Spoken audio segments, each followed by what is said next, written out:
Uma vez perguntaram ao poeta Carlos Drummond de Andrade que brasileiro ele gostaria de ser.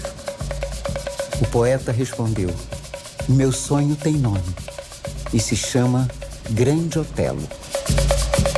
Acompanhar o Grande Otelo é, obviamente, acompanhar a história do nosso cinema nacional. Queria que a gente começasse falando de onde veio a ideia e da sua relação também com o Grande Otelo. É um filme que eu decidi fazer há mais ou menos uns 12 anos atrás. E é isso, assim, eu conheci o Otelo criança, eu era apaixonado pela ideia de fazer um filme sobre ele, era apaixonado por ele, assim, sou apaixonado, né? Quando eu decidi fazer cinema, eu logo conheci o filho dele, mais velho. E aí, conversando com ele, um dia eu falei, cara, se eu quiser fazer um filme sobre seu pai, você acha que rola? Ele falou, cara, com certeza e tal. Ele me chama de sobrinho, que é muito amigo do meu pai e tal. E aí eu fui trabalhando em cima dessa ideia de desenvolver um projeto para fazer um filme sobre o Otelo, por essa paixão que eu tinha por ele, assim. E logo de cara também tem uma questão que a história do Otelo é muito parecida com a história do meu pai, né? Os dois são foram crianças negras órfãs, assim, né? Que cresceram bem cedo, meio sozinhos, assim, né? O Otelo, por querer sair de casa com uma companhia de teatro Mambembe, meu pai, porque a mãe morreu, ele foi pro orfanato mesmo, assim. Mas também tinha essa semelhança com a história do meu pai, que mexia muito comigo.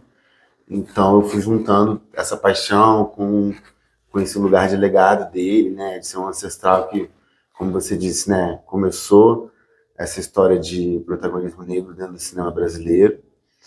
E aí, quando eu vi, eu tava fazendo filme, assim. Porque quando a gente fala de Grande Otelo, assim, acho que tem uma multiplicidade, né, de possibilidades, de histórias que podem ser contadas. Quais foram os critérios, assim, como é que você parou e decidiu o recorte?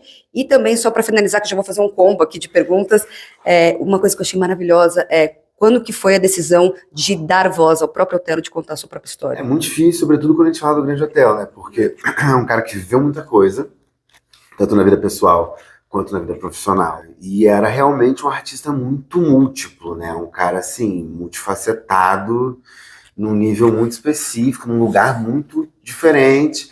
Ele era poeta, compositor, cantor, tinha um trabalho de humor físico, então tinha o lado cômico do cinema e ao mesmo tempo o lado cômico do teatro, tinha o lugar do show business, tinha o cassino, tinha o teatro Mambembe, tinha o teatro de revista, tinha, um trabalho mais sério dentro do cinema, um trabalho mais sério dentro do teatro, e além de tudo ainda tinha um programa dentro de uma televisão que ele é apresentador. E também era ator de TV, fazendo, sei lá, Escolinha do Professor Raimundo. Então, assim, é um cara que, tipo, realmente, como escolher o que contar foi difícil, assim, eu fui muito nesse lugar de entender quais eram os pontos altos dele sobre ele mesmo, ou seja, ouvindo ele contar a sua própria história. E aí tem uma coisa muito interessante, que durante 3 anos ele deu um depoimento para o Museu da Imagem do Som, chamado Depoimento para a Posteridade. Então era ele contando desde que ele nasceu até o momento que ele se encontrava, em 3 momentos diferentes da vida dele. Então o que eu fiz muito para apurar o que contar ou não, foi olhar para esses depoimentos, para esse tempo passando dentro da vida dele, e observar o que ele contava sempre. Tipo assim, putz, isso ele conta sempre. Então isso tem que estar, sabe?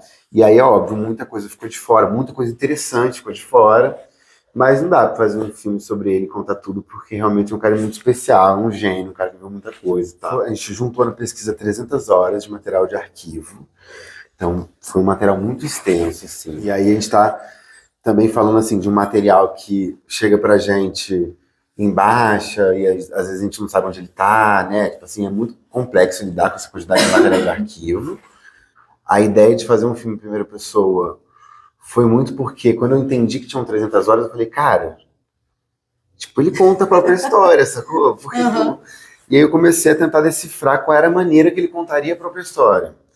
Tinha uma coisa meio... que aí foi o trabalho mais complexo na montagem, na realização do filme mesmo. Foi esse, sim, de tentar entender qual seria a forma que o Otelo falaria sobre esse tema, ou sobre aquele tema. E aí eu fiquei nesse processo de ficar revendo e revisitando essas imagens durante 5 anos. Então foi um processo de montagem de 5 anos, um processo de realização do filme de 10 anos.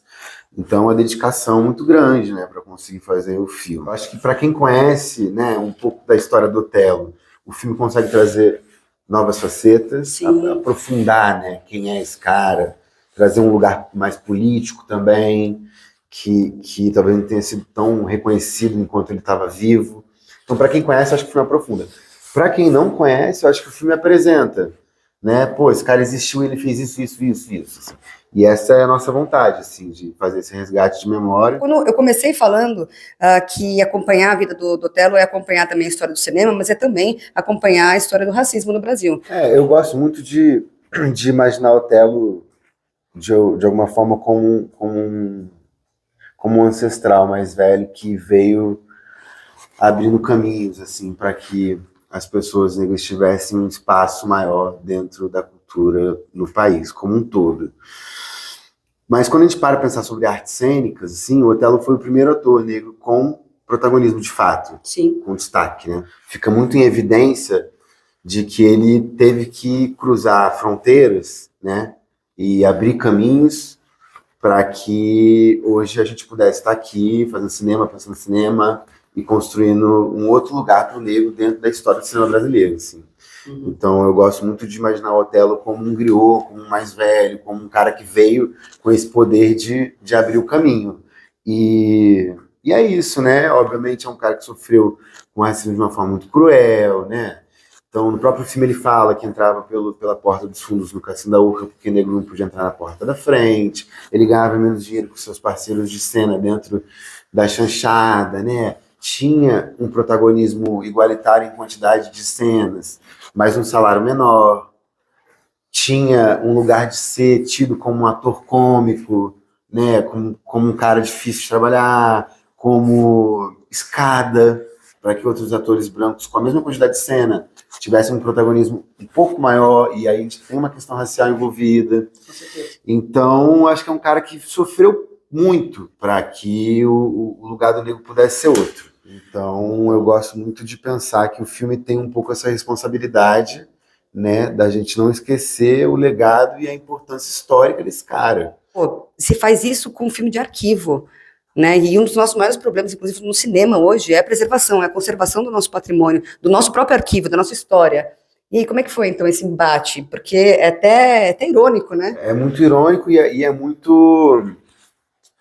Não sei, assim, eu sinto que como o Otelo tinha esse lugar de ser um artista múltiplo, de ter feito muitos filmes, a gente esbarrou num lugar onde os filmes, todos dele, que ele fez, né, como ator, quase todos estavam, de alguma forma, minimamente preservados, né? Alguns restaurados, como Macunaíma. Digitalizados? Todos? Não. Quase todos digitalizados, e alguns restaurados mesmo, assim, com uma cópia em 2K, não sei o quê. Mas a gente viveu vários momentos difíceis, então a gente, ao longo do processo de realização do filme, viu a Cinemateca pegar fogo 2 vezes. Ao longo do processo do filme, eu perdi um material que eu queria muito ter encontrado, que era uma sonora do Otelo, eram horas do Otelo falando sobre a própria vida num gravador Nagra que ele tinha em casa. E esse material foi digitalizado por um projeto de preservação justamente da memória do Otelo. E não foi encontrado, tipo assim, sumiu misteriosamente, não encontrei de jeito nenhum e tal. E isso me fez muita falta durante um tempo, mas depois eu fui entendendo uma forma de conseguir fazer o filme em primeira pessoa sem essa sonora, sem esse material de áudio dele que se perdeu. Mas a gente lidou com muitos acervos, né? Muita coisa da Cinemateca, por conta do período da chanchada, né? Tudo que é Atlântida da Cinemateca, então tem muita coisa de lá. Teve um momento de desgoverno também, e Cinemateca, meu Deus dará, e uma comunicação esquisita com eles, e depois voltou a melhorar um pouco agora, recentemente. Então, assim, a gente viveu muitos processos em torno de refletir sobre a preservação e sobre a memória do cinema brasileiro e dos arquivos, né? A forma como a gente cuida disso, a forma como a gente valoriza, a forma como a gente armazena. Então a gente teve um debate longo com isso, sobretudo o Ailton, que é o produtor do filme, que teve que ficar à frente desses licenciamentos, dessas questões. Assim. Foi bem tenso, bem tenso. E aqui você falasse então, exatamente sobre esse movimento agora que a gente está acompanhando, né? De ter vários filmes com protagonismo negro chegando aqui agora. Eu me sinto muito feliz, assim, de ver isso acontecendo, de fazer parte disso também de alguma forma. Eu sinto que cada vez mais a gente tem conseguido alcançar lugares muito interessantes, né? Então, hoje mais cedo eu até estava falando sobre isso, sobre o Marte 1, né? Que foi um filme que, cara, circulou super bem, teve uma carreira linda em festivais, teve uma carreira linda no circuito comercial. O Gabi é um cara mega talentoso, e que está partindo agora para um próximo filme. O André também vai lançar agora. Então, não só filmes de plástico, mas é isso, né? O movimento negro tem sido cada vez maior e cada vez mais plural e está se expandindo, né? Por vários lugares, por várias regiões do país, enfim. Então, eu estou muito feliz, assim, de ver o cinema negro acontecendo cada vez mais e chegando um pouco maior, de uma forma mais robusta, assim.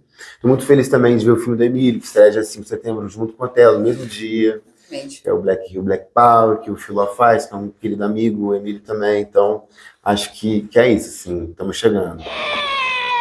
O cinema novo era uma câmera na mão e uma ideia na cabeça. Mas era a ideia do próprio sujeito, não era a ideia geral do público. Eu cruzei com o Orson Welles e o Zacarias me chamou e me disse: olha, quero te apresentar aqui o maior gênio do cinema.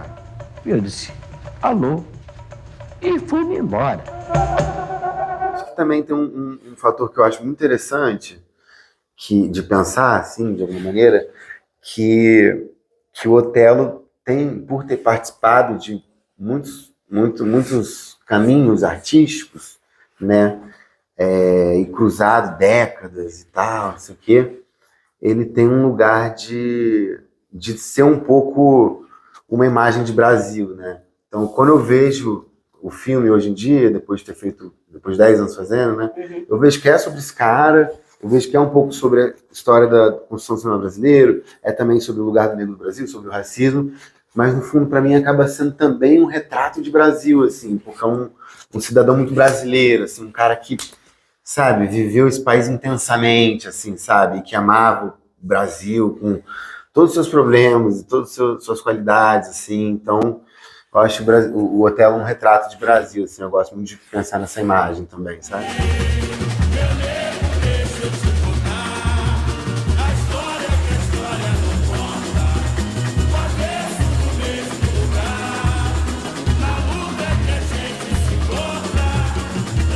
É preciso explicar ao pessoal que quem tem, tem. Quem não tem, não tem.